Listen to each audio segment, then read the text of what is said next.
Is it Thursday, the new Friday? It's Thursday. It's the nearly the end of the week. Welcome everyone there. We're going to start off in a few seconds. So make sure that you have charged your glasses or slurped your extra double shot cappuccino or coffee. We've got a lot of slides to go through, and yes, we want to make sure that we give you the full hour of our attention and there. So, but if you do have any questions that you want to post to us beforehand, please submit those in the chat as well. I know that we get a few keyboard warriors, so if you want to get your comments in first, then please do so beforehand. And we're ably supported by Adrian and Martin. What? Why'd you do this, Philip? You just bait the audience. And by the way, a full copy of the slides will be available before somebody asks 15 times during that was going to be my standing joke for this webinar. It was kind of like, which is, you know what? We're not going to send you one. We're going to send you 6 copy of the slides, so that your inbox is going to be full of Aptean Respond and Elephants Don't Forget when you get back to your desktops. You get back to your inbox as well. So yeah, did you really need 6 versions of the slides? Absolutely. You want to crack this. Martin's going to count the number of requests that we get on the dashboard. 100%, 100%. Through heart signs. Right, better get this show on the road, otherwise we're going to be. So can you everybody see my slide? Stop it. Come on, guys, please. Hold fire and wait till the end of the webinar before you give us feedback. So anyway, good afternoon, everyone, and welcome to this joint Aptean Respond and Elephants Don't Forget webinar, where we try and do things seriously or semi-seriously, depending on who sends us the worst emoji available on the Zoom platform there. But we want to actually crack through what's a really important topic area. And thankfully, we've got helpers at hand with Adrian and also Martin Camwell of Aptean Respond. And as ever, please actually use all the functionalities of the Zoom platform, including emojis and everything else like that, so that we make sure that this is an interactive webinar. We also do send a copy of the slides in all seriousness to you, so that there's a lot of information on these slides, and we're not expecting you to either reread or read through this. We'll be covering off in a light way, LITE way, many of the key points that you signed up on the webinar for. And we'll also give you an opportunity to sign up to it's a good job we're professionals, not easily put off, Philip. Yeah, you know what, that BBC training really did help before the webinar. So updates on leadership, on our thought leadership, will be available to you if you want to do. And at any point in time you raise a question, that'd be absolutely amazing. So what are we going to cover off with our sterling panelists here? Martin Camwell, account manager, Aptean Respondency, and chairman and co-founder of Elephants Don't Forget, Adrian Harvey there. We're talking about a subject where, I think that is critical. We've seen certain challenges emerging in the marketplace, which actually have seen a surge in complaints and also feedback from the regulator, who's keen to actually make sure that all regulated firms are delivering excellent customer outcomes throughout the customer journey. And these are the key discussion points that we're covering off. I won't go into detail in those, but definitely ensuring that customers feel heard and treated fairly, that you have a consistent approach to your complaints process, obviously building lasting confidence and competence, and strengthen culture and leadership, especially times where there's a spike or a surge in complaint handling. And actually, number 5, making sure that we turn our complaints data into power and insights that drives not only accountability to regulations like consumer duty, but actually improves not only a better staff experience, but a better client experience there. And Martin, when we look at the picture here today of where the complaints outlook is, it's pretty telling that, the FOS have received some of its highest number of complaints since 2018. And that tells a story in itself. How are firms coping with that pressure, and are they coping with that pressure? Yeah, so I guess there's a mix of that. So some of the fact that the FOS have got visibility of this is signs of some of the organisations not able to cope with this pressure, and so they're hitting against timelines, and some of these cases are naturally going across to them. Some of the better firms have really tried to react and also prepare for what's coming as well, because this is a real time picture. We've got things that have hit firms, they've hit the FOS, but also, and particularly in the world of motor finance, we know there's more to come. And we've seen language from the regulator recently around kind of mass remediation events that suggest that they know that there's a buildup of kind of issues of risks that sits within firms, and so people are going to need to get ahead of that. So so we've seen people that have reacted very quickly. Some of those with outside help and support to get them there, both from a governance perspective and some of that as a resource perspective. But we've certainly seen other firms that are just waiting until it's almost too late and their KPIs are like at their absolute limit before then deciding to do anything about it. And so, I mean, if you were to bracket those off into firms that are on the front foot and responding in anticipation, those who are in the wait and see, where would you say that percentage lies then? It seems a cop-out answer, but yeah, do you know what? It's not quite 50-50 actually. So it actually feels like from the conversations I have that there are fewer firms that have really got themselves on the front foot. So I'd probably go 60-40 in terms of 60% firms that are probably being more reactive, and highest 40% of firms that have really tried to get on the front foot. And meanwhile, there's customer detriment, isn't there? That's happening week by week, month by month. And, I know that the FCA has published their latest figures. We'll post that in the chat as well.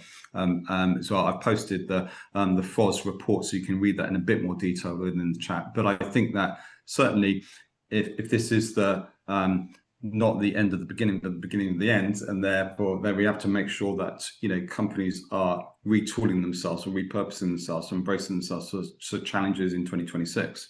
Yeah, absolutely. So yeah, you got the effects now, and you've got the impacts on businesses and customers now. But I think we're going to see a long tail of this for some time to come. Yeah. And so when we look at this, as again, we want to actually deep dive into what you're thinking, what you're feeling there. And to that extent, you've got a poll on the screen here that will actually kind of tease out some of the key issues that you're facing in your organization. This is a confidential poll. We'll not be sharing the results with anybody individually there, but it'd be interesting to see when complaints volumes surge, what is the first thing that breaks in your firm? Single choice answers. So you've got timeliness, fairness, decision quality, documentation, escalation. Others, if you want to post that in the chat. But what breaks, and what complaints, or when complaints volume surge, what really kind of snaps there?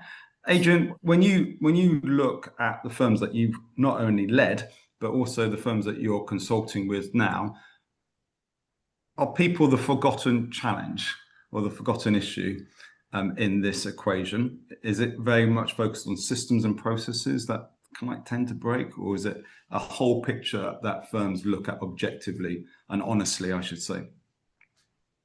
I think a lot of questions there. So Yeah. So I think it's to Martin's point about proactivity versus reactivity.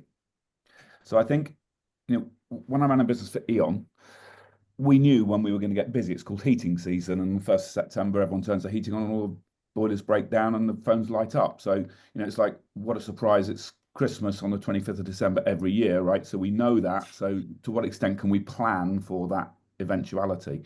And I think the firms that are appropriately planning for it stand themselves in a much better place. The extent to which firms are planning for it beyond systems and process, I think we're going to tease out in this webinar today.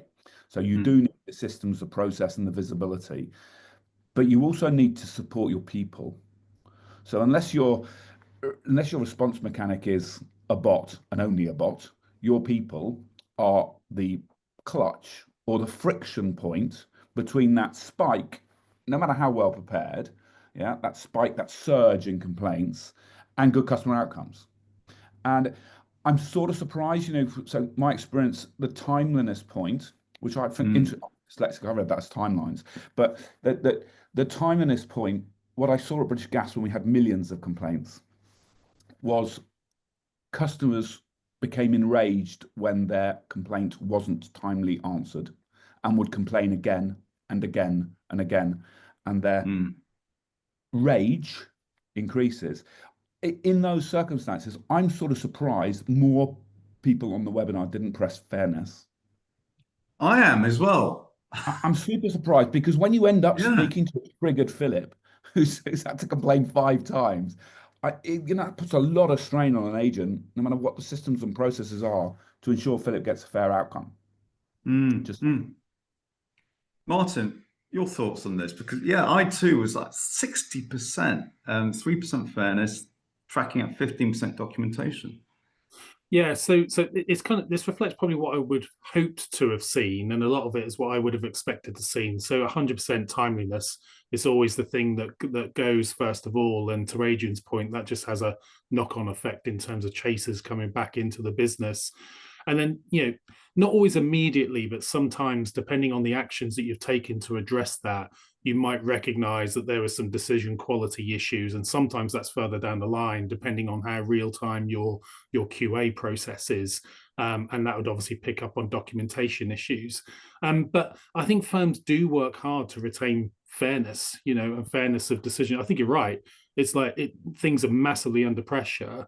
But I think that is still a key focus, even when they're under pressure for the number of complaints that they've got. Okay, so we focused on when things start to crack, but also we want to unpack why they crack. And so opportunity on this ranking question to actually say, where do your biggest competency gaps appear during a complaint surge? So you can put this in rank order: knowledge retention, quality of written communication, root cause identification, escalation, empathy and customer handling, consistency of decision making there. So where do your biggest competency gaps appear during a complaint surge there? And you can rank that in order of 1 being minimal or no gaps, and obviously the other side of the scale, 4 being significant and large gaps. So please populate your answer there as well. Yes, all colors of the rainbow on this particular slide and there. I mean, when we look at competency, though, I think you've got to recognize that competency, Adrian, plays a significant part in your response to any complaints there. Are you seeing that in 2025 and also in 2026, firms are dialed into that fact that their people competency and the MI of their people are critical, as well as the usual MI around complaint handling? Yeah, you asked me lots of questions in one go, Philip. It's really, really confusing me. So, sorry. So I think competency, more and more firms are dialing into a KPI competency. And why would they do that? If you think about competency versus training, I've trained Adrian versus Adrian is competent in role. In the latter circumstances, Adrian's got plenty of time to freewheel. Yeah, he's not worried what the next question's going to be. He's competent. He understands it, understands the processes, principles. He's got a comprehensive understanding of what's going on. He's much more confident as a result. And that competence and confidence is felt by the customer. So the customer gets a very much better customer experience. So when the but I always say when the rubber hits the road, that's the point. That's when everything's going wrong. It is the competency of the agent which determines the quality of the customer outcome, because the most competent agents are your most confident, are the ones who can control the flow and manage the customer's responses best and ensure fairness. So empathy and customer handling, this is what I see go wrong in surges. I've got limited time. I can't do the things that I would otherwise do to check. Yeah, I don't have that time. Someone's breathing down my neck about you've got X number of calls waiting. All that goes out the window. And then quality goes to the floor. So for me, competence well, we've got a slide on it a bit later, but competence is a KPI increasingly measured by frontline leaders. They need to.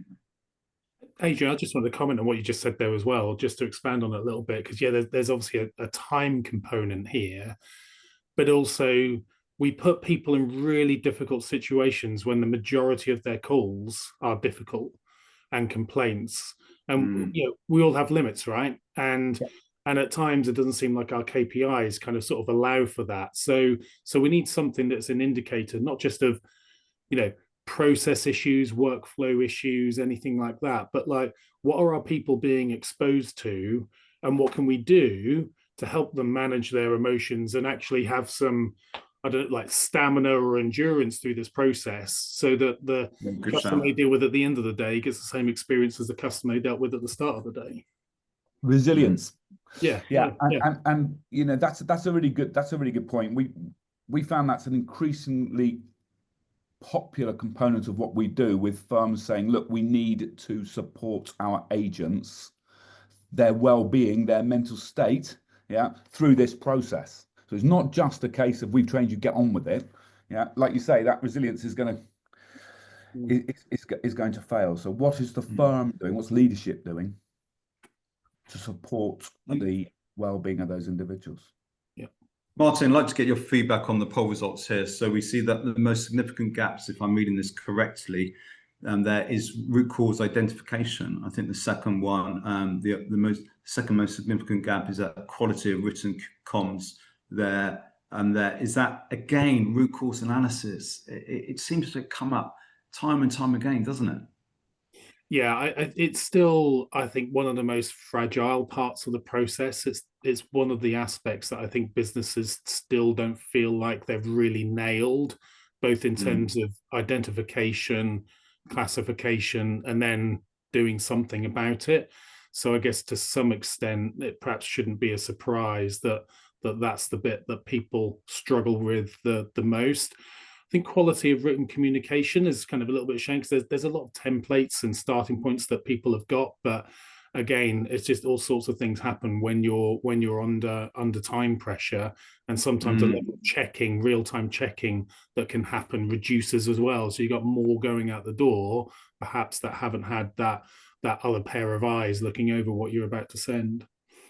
We talk a lot in the next few slides about fairness, empathy, and certainly clarity here. And one of the things that we want to get across is communicate that, these building blocks of consistency and timeliness, which you as the audience have flagged up, are critically important to actually making sure that empathy and clarity is in place, that drives that fairness through every single part of that customer journey, not just the end of the customer journey. I was struck, Adrian, when I interviewed one of your clients at New Day, Fran at New Day.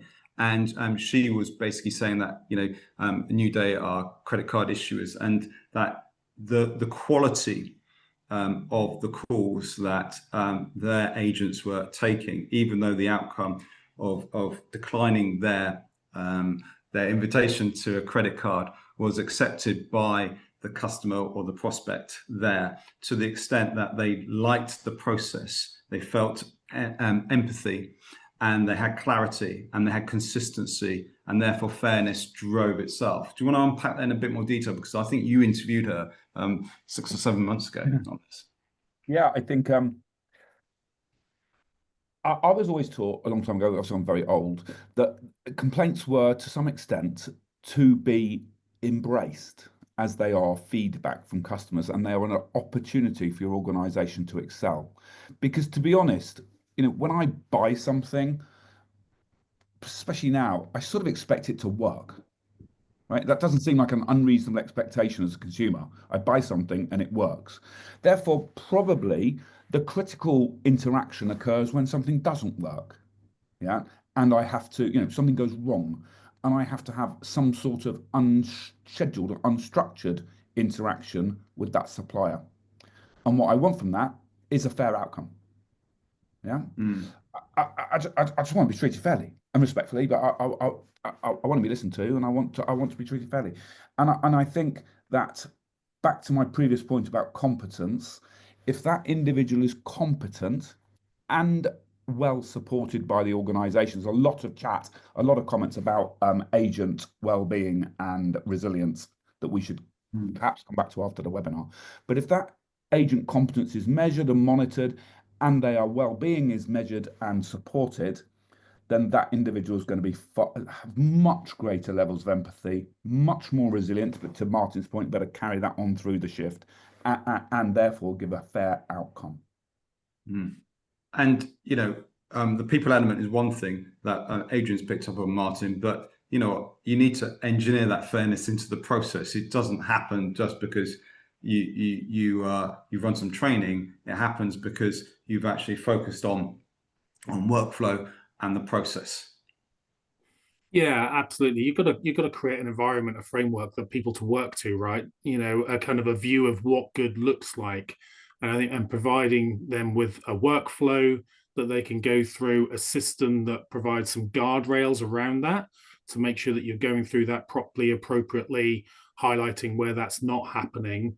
And then, you know, the right support through that process as well. Because one thing having a process, having a workflow, but as we keep saying, you got to give people the right support. And that's both knowledge, you know, and sometimes that might be an arm around my shoulder just because, you know, I've had to deal with a lot of difficult stuff today as well. So, so giving people, you know, clear process, clear workflow, a system that actually supports that and drives that and underpins all of that is absolutely the right thing to do. And I always see it as well as like, you know, the system has to almost come second. You know, you need to decide what you want to do, and you build the system to support that, underpin that, and drive that. I think, you know, people in the past have felt like they've been taken through a process because that's what the system tells them to do. But it means you've built it wrong. You know, you've got to build it aligned to what are the outcomes I want to achieve, how do I want to achieve them, and then make sure that the system actually supports you and doesn't hinder you through that process. Where do firms, in your opinion, get things wrong? Not necessarily intentionally, but where do they get things wrong? So we've got incoming right through to resolve or resolution there. Where do firms drop the ball? You can find examples, I guess, all the way through the process. But if we're putting this in the context of surge complaints and coming under pressure, it's usually up front. It's in that incoming piece, and then that creates a cascade from there. So that can be, you know, we're not recognizing things correctly. We're not recording them getting into the system quickly enough. Therefore, we're not getting them to the right people quickly enough. We might not be entering the right data. We might not be capturing all of the complaint points or taking the time to actually understand what is the impact on the customer? Like, what's the so what here? Because sometimes we forget to ask that, and then we end up treating every customer in exactly the same way because we don't actually really understand. Are they just calling it out and want an apology, or do they need something else putting right?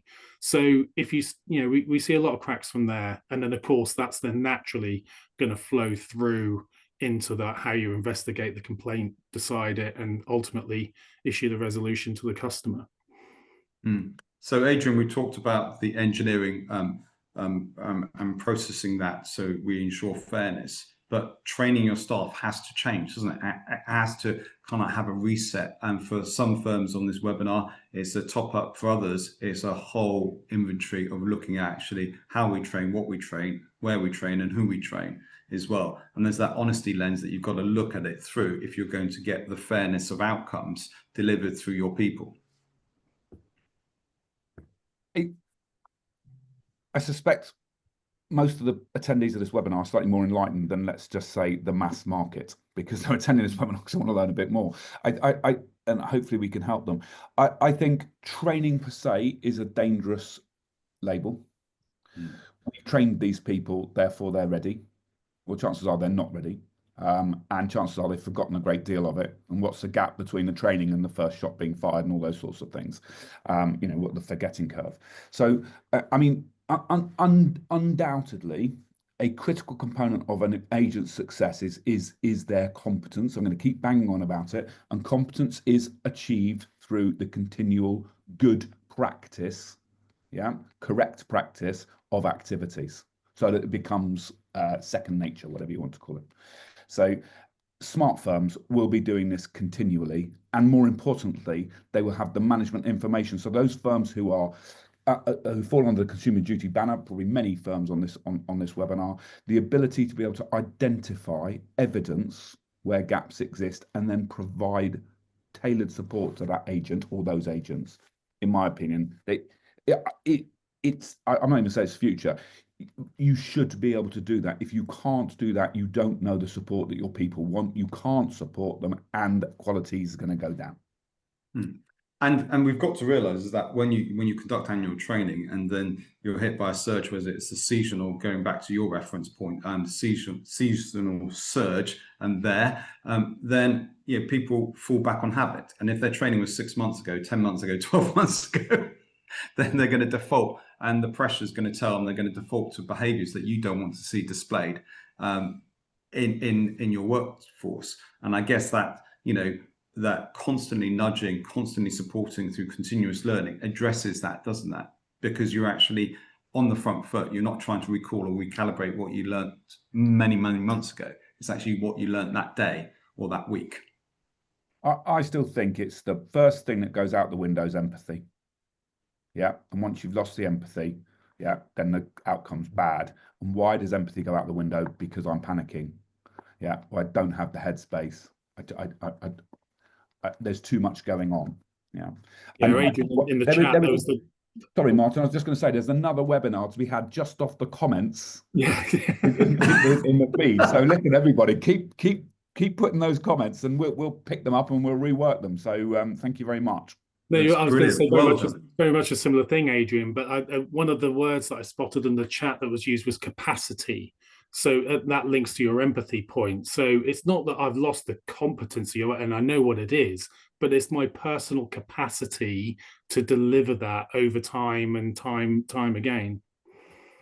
That's such a good point. That's such a good point. I'm glad I thought of that. Yeah. I'm going to risk being booted out here and go off script slightly, but only because it links very much to the chat that we're talking about. So we've got a customer. So Formula One Haas team are a customer of Aptean, okay, and they came to a customer event recently, and they were talking about AI and also data and how they use that to increase their performance. And one of the things that they're measuring more are their people, not just the drivers, the people in the pit lanes.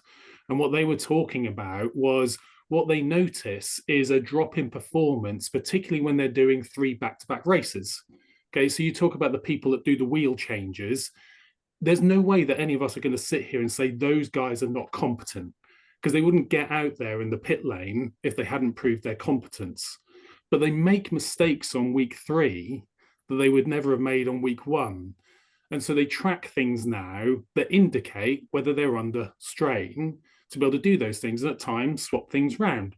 Now, I know that's Formula One and feels very different, but it links to what we're talking about here in terms of I've got the ability, but my ability to deliver that over time changes depending on the environment that I'm in and what I'm being exposed to at that time. You geek out on this, don't you, Adrian? Stress and strain, I love it. I love it. And it's controversial. We did a really good paper with a professor from Reading University when I introduced the concept of stress being a good thing, which just hear me out, and strain being a bad thing. So I sail. A boat doesn't work unless the sail is under stress. Yeah. The boat breaks when the sail is under strain.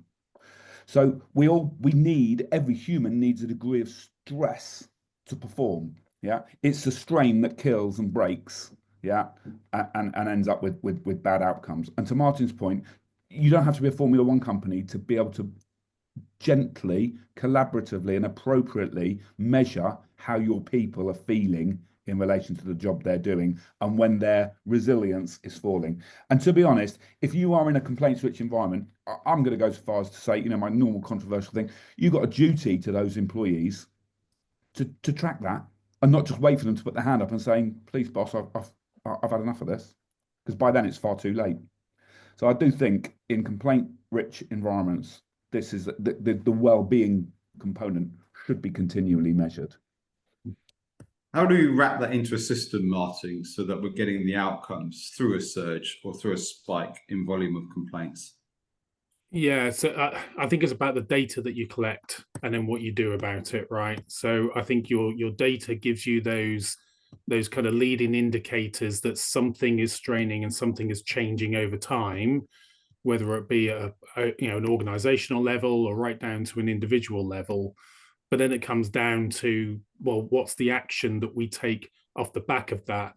And this skips ahead a little bit to what we might talk about later on around kind of SMRC, around kind of, it's not just about the data, it's about demonstrating that you've taken action against that. So, in this case, I can see how things have changed over time. But okay, but what do we do to intervene? And what do we do to try and change that? And then when we've looked at what we need to change, we've got to make sure it's auditable, and we need to make sure it actually is robustly defendable. And certainly, I know that your systems, Aptean Respond, do this very, very effectively here. But what does it look like in practice? I know that we've been talking in the ether about these concepts, but drill it down for us and help us out in this particular case. Yeah, absolutely. So, for me, it needs to, the MI, the real-time reporting needs to happen right down to at an individual case level, and then be able to do that through to an individual level and their cases, a team level, a department level, whatever that might be. So track that all the way up to an organization level. So you've got clear line of sight between the data that your senior leaders are seeing and what's happening down below. So, our customers will use Aptean Respond to make sure that they've got that data captured at that case and individual level. And, there's an example on the screen here for just an individual case, but it's how that is then, that information is grouped together and reported, in dashboards to then, your managers, your heads of, your execs, that actually then drives action to be able to change this. So yeah, system has to capture it.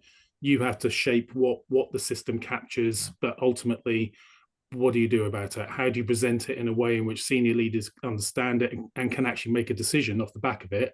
And how do you then track that action through? So how does that work on a macro level? So you've done a micro level of individual case there, build it up, and so give us a challenge that you responded to and you proactively solutionized with your client Shawbrook. Yeah, absolutely. So the headline for this one here was all about data. Okay, so that they weren't utilizing, they weren't capturing the right data to start with. That then means that they can't report the right data, they can't summarize that to the right individuals, the right leaders. And then you can't demonstrate any action off the back of that, and then you can't close that loop either. And that could be down to individual performance, or what these guys focused on as well is a lot about root cause of complaints, and tying those to the consumer duty outcomes, the 4 outcomes as well. So they worked hard on that and delivered that, and then that means that actually you can close the loop on these things. You can show we spotted a problem, we took this action, it had this effect, great, okay, and keep going around that loop. And then obviously new things will surface and you'll work on those and keep going through that process. But if you don't capture the data in the first place, if you don't report it in an actionable way, then you can't drive any action through. So let's return back to the people side of things, Adrian. We talked about competency sticking. We talked about actually building a competency picture and taking almost like the guesswork out of where your people are. Number of comments in the chat, obviously, around emotional well-being of staff there. Goes back to actually saying, if your people are your front line in terms of and Martin talked about it under consumer duty, obviously making sure that customers understand what the services and products they're being offered, but also their customer support angle there. It's critical that you get your approach to training right to be on the front foot. And we'll talk about it later in culture. That are people getting the memo, or are companies getting the memo that traditional training perhaps may not be the answer to this equation? Yeah, some are. I think it's increasing, without being flippant. I think that did an article recently for one of the magazines, and my comment was most employers know more about the capability and competence, if you like, of their multifunctional devices, their photocopiers in old speak, than they do their frontline people. So they know, because the photocopier actually says, I'm running out of paper, I'm running out of red ink. It tells you, and it's being monitored. It's all being scaled up to a dashboard. It's fantastic. The only trouble is your photocopiers don't have jack shit impact on the quality of your complaints handling. Whereas your employees, who are doing it day in, day out, and under enormous strain, most firms have got very little visibility. And at best, they're going to say stuff like, I think they're okay. They're pretty good. We've done this, we've done that. So as a hold up the mirror thing from somebody who's perhaps once a bad corporate citizen in doing this, yeah, you should be measuring this in a much more detailed way. You should at least have the same level of insight into your employees who are under considerable strain than you do your multifunctional devices, dare I say. And when you that's right, you can stand down from your soapbox now. That's okay. I'll rev you up. I'll wind you back up again for this slide if you want. There. But when you get that recognition, though, that people that you need to invest in people's competency, you need to keep that fresh, and you need to and firms need to have that transparent view of understanding where the people are. Then you get the accountability that drives the outcomes, don't you? Because you know where they're at, and you know where to remediate, you know where to support, you know where the pressure points are. So you can, going back to your parlance, you can anticipate during surges what your people need when you do that. I think you told me that you took them out, didn't you? In one firm that you were leading, you took them out. Yeah. Didn't you? Well, you know, it sometimes aggrieves me that some firms don't look down the pipe. You know, it is obvious. It's in the Eon world, it was going to get cold. Things were going to go wrong. We're going to have a massive influx of complaints, if you like, or claims, however you want to frame it. So we just shut our telesales operation a month before heating season, retrained all of those people, put them on the phones waiting for the surge. Anyone wants to buy the insurance product, they can buy it when their boiler breaks down, yeah? But we've now got double the capability. And we did that. It sounds obvious. It was some time ago, so it's less sophisticated systems. We certainly don't have the sort of things that Martin's talking about. But you can see it, you can plan for it. I know you can't always do that before everyone goes on, it's not always that easy, but you can definitely plan for it. And that goes back to what you were saying, Martin, at the top of this hour, which is, you know, the expectations of many firms is bracing themselves for claims, isn't it? Especially in the car finance world. They're kind of like, you know what, the writing is on the wall in a way. Yeah. I mean, that's difficult to hide from, isn't it? But yeah, it's waiting until the point that I absolutely need to do something. And I think what Adrian's saying is like, just get ahead of it. And sometimes that might take a bold decision, and you need to be able to figure out what that is in the context of your business and your operation. But you have to get ahead of it, because otherwise you're just dealing with not only the issue you knew that was coming, but all of the failure demand that's going to come off the fact that you're being reactive and not proactive towards it. So you're making your problem worse. Let's argue against that. But let me build on what Martin says. And you know what? Your employees know it's coming as well. Yeah. And they're looking for leadership to take some action before they just dump the whole problem in the employee's lap. Yeah. Because that's, you know, because then I think you lose discretional effort as well. Yeah. You know, discretional effort is a critical component of good customer outcomes. So if the employees are sitting there knowing the surge is coming and don't see leadership doing anything about it, they're like, well, thanks a lot. We're being thrown under the bus. One good thing I have seen, and unfortunately this was reactive, but I have seen a scenario where a CEO came into the team and said, I am sorry, we put you in this position as a business and as leadership. Shame it came afterwards, but then that shaped behavior going forward and the type of information that they wanted to look at going forward. So that's great. At least they learned, at least they told their people that they were sorry. Yeah. Let me flip this around, Martin. Make the case for us, if you will, for companies not to do anything at the moment. Yeah, I think it's decision making by committee and people not being absolutely certain exactly what they need to do. I think they're waiting to deliver the perfect the perfect response, the perfect understanding every single scenario before building anything, rather than going, look, we know 80% of this.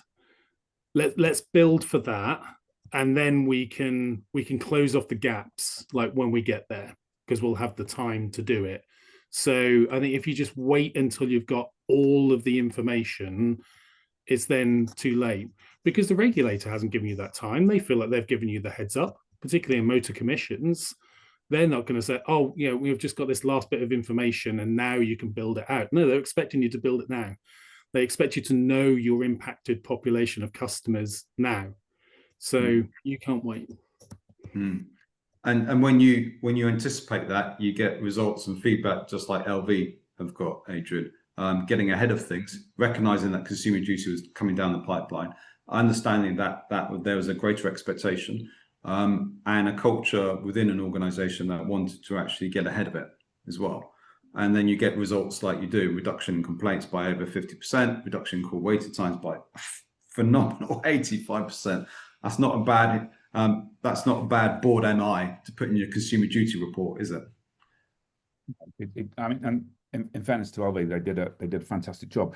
I think the lesson here is about visibility. Yeah, the ability to look forward, yeah, and say where are our weaknesses, and address those before the surge arrives. Yeah, and it's easy to say, but most firms, I think, if they were really honest, and if you were to say to them, looking at your front line call handlers specifically, where is Adrian's greatest weakness and threat to his competence at handling a complaint? When you talk about it in Adrian, specifically him, most firms would struggle. And it is not a team sport, by the way. Adrian needs to get his competence up, Martin needs to get his up, and you need to get yours up, right? So there's no team sport. It's very, very individual, and that's probably where most firms struggle. I like what you said, Martin, 2 slides ago, where effectively under pressure, people take their cues from leaders, what leaders do, and what they say. And that's what you said, with that CEO apologizing to the business there. And that behavior in bullet point number 1 cascades from the top. I know that we use that flippantly, don't we? Tone from the top, but it's critical that leadership is exercised, not only in what you say, but also what you do there. Are you finding that boards are now more engaged with the complaint handling process, and that they have now direct MI to respond to things and get on the front foot of things? Perhaps they were, say, 1 or 2 years ago, or even prior to consumer duty. I'm going to steal Adrian's answer from this one, which is some are. And it's true, some are.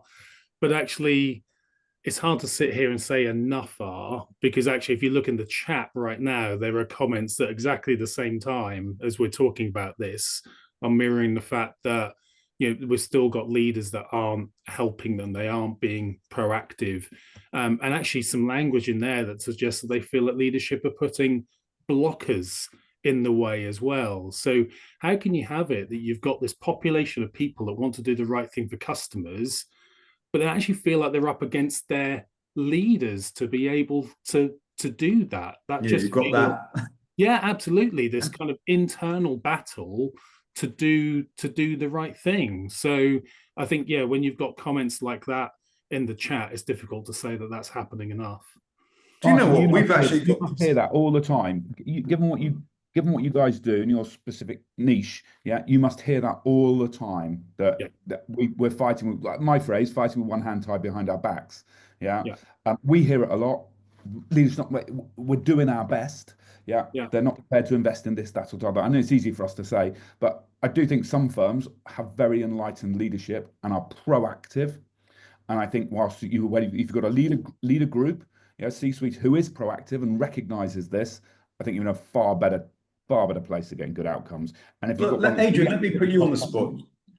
Let me put you on the spot. You're a CEO of an energy company, one of the big 4 there. What caught your attention, got your ear, in terms of like okay, right, Houston, we've got a problem coming down the line. I'm going to react to it. What actually, because we've got many heads of compliance, QA, complaint handling leaders on the phone. What basically pull them aside that they can actually have a word with the CEO before the Christmas party, and that will actually get some action in the new year going?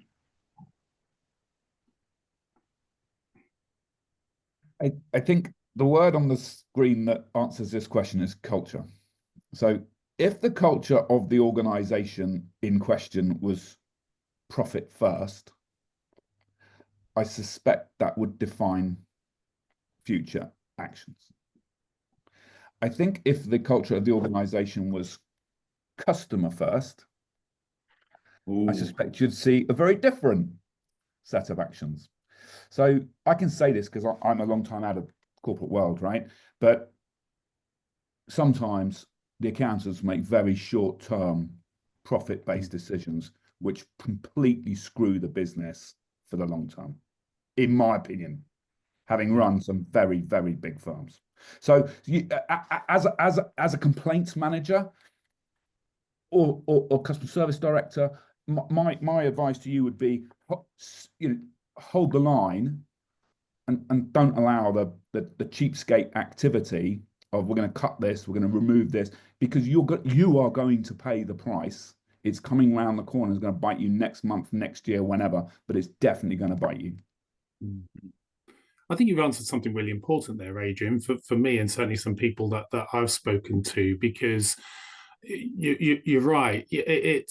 I think both things can be true. Decisions can be made that are right financially, right now, but it's only about right now.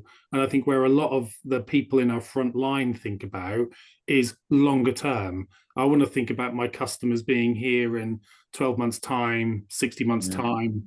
I want to be here in 5 years time, working here, all of that kind of good stuff as well. So both things can be true, but those things do conflict with each other, don't they?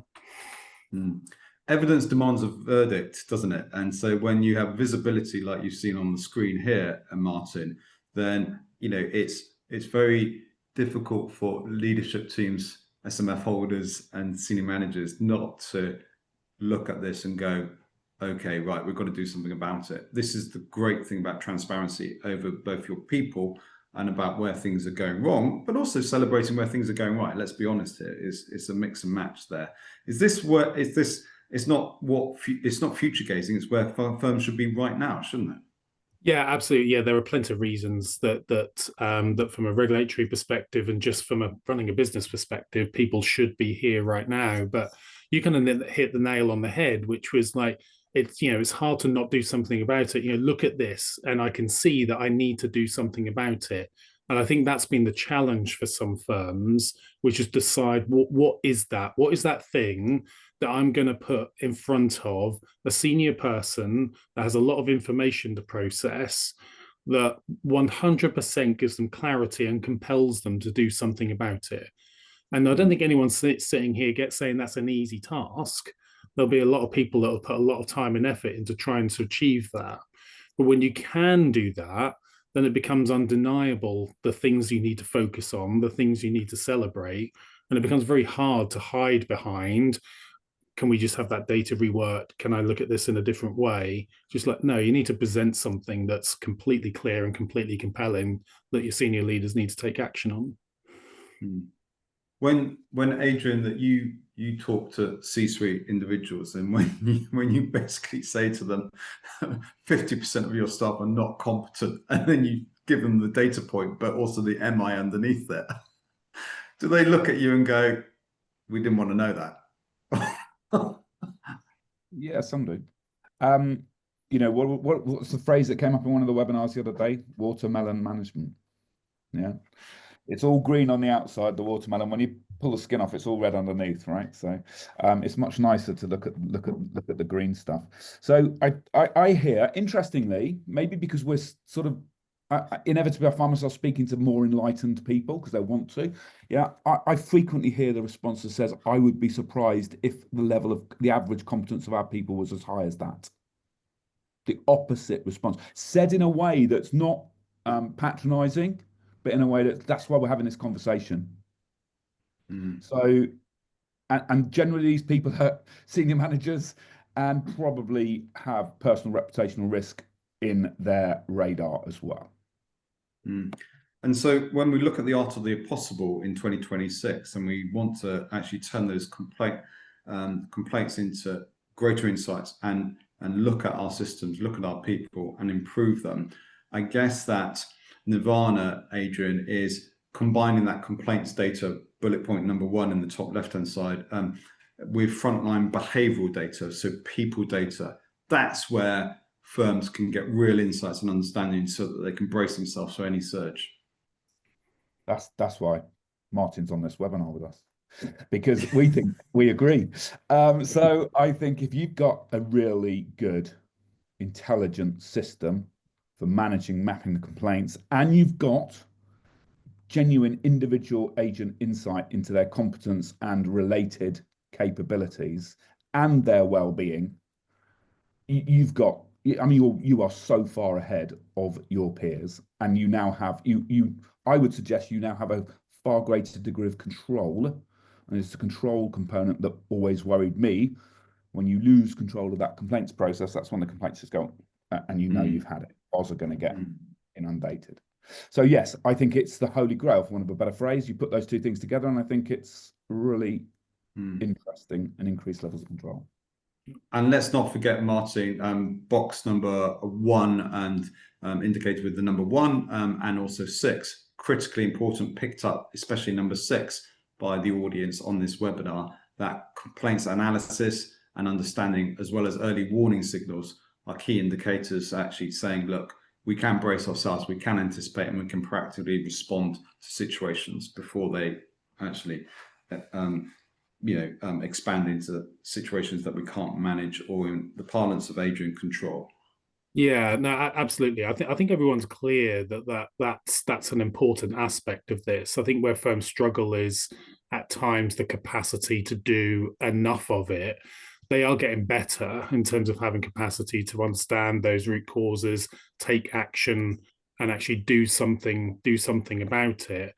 But if we link this to the people piece again, and mainly because I just saw another comment in the chat around somebody that feels like competency was like a leaking boat. They just didn't have the time to do anything about it. You can recognize it. So you've got to create capacity, haven't you? You've got to create time to be able to take action. So I recognize I've got a gap. Therefore, you can't run your operation at 100%.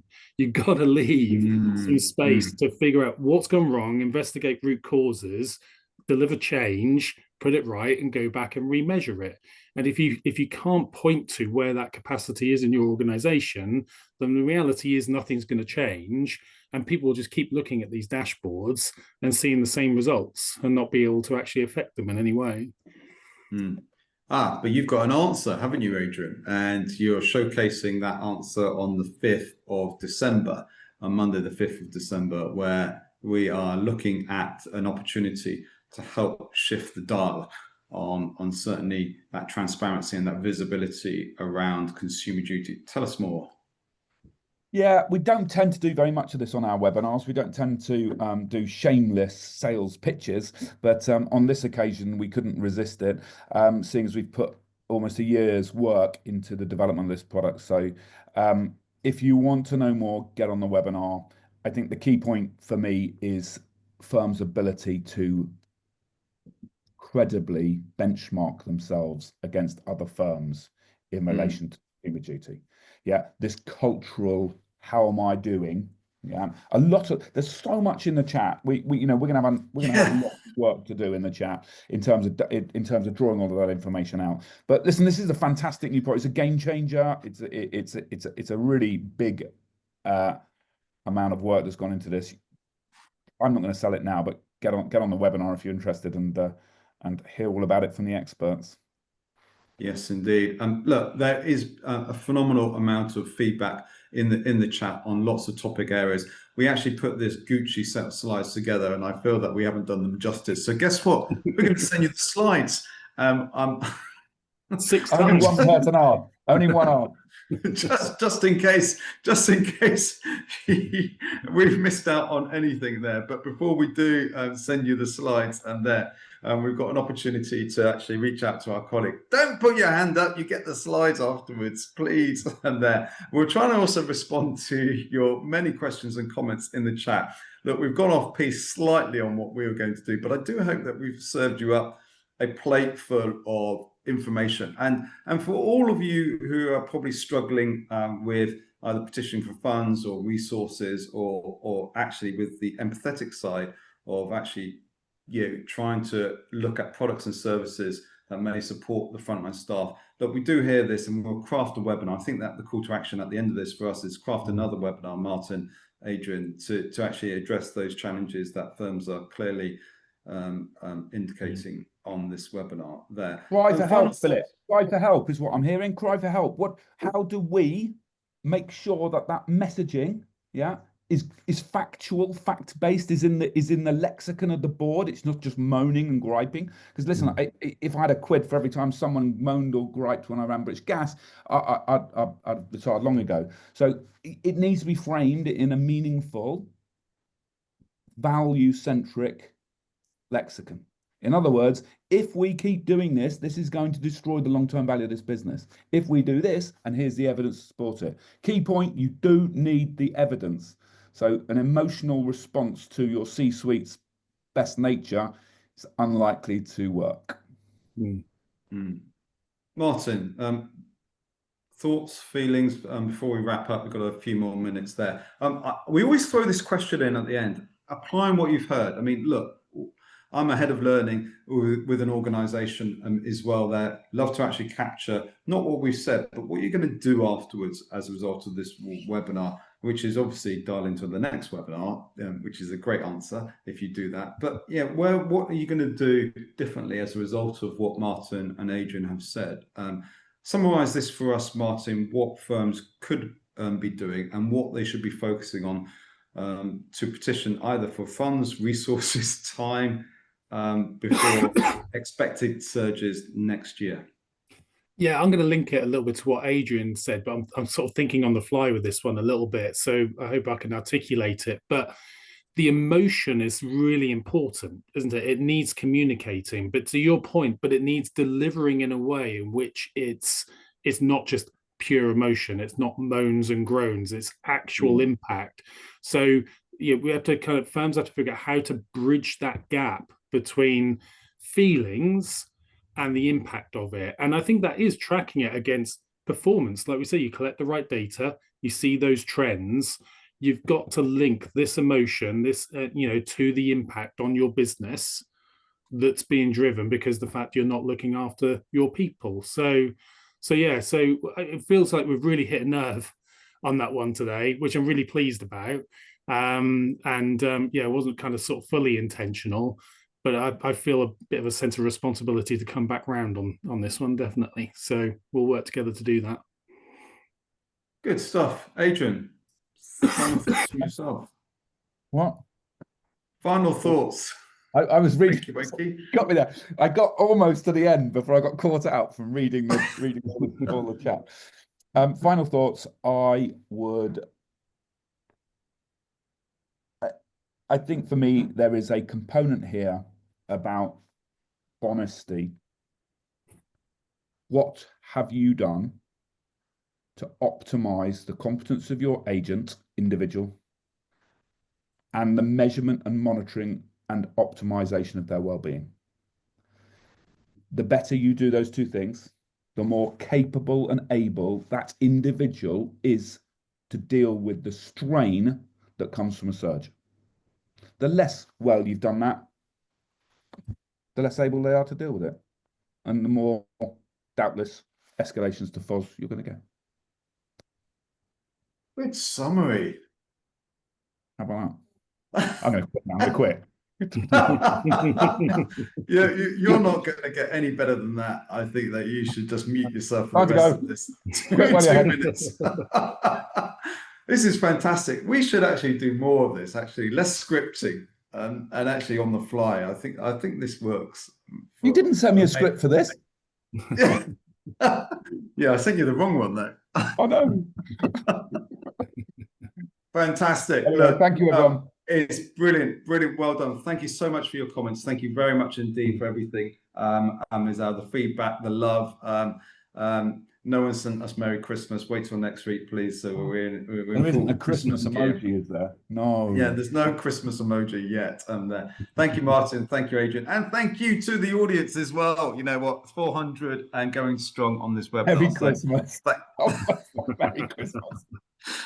Yeah. Okay, guys. Quit while we're behind on this one. Bye. Have a great day, everybody. See you later. Thanks, Martin. Bye-bye. Take care.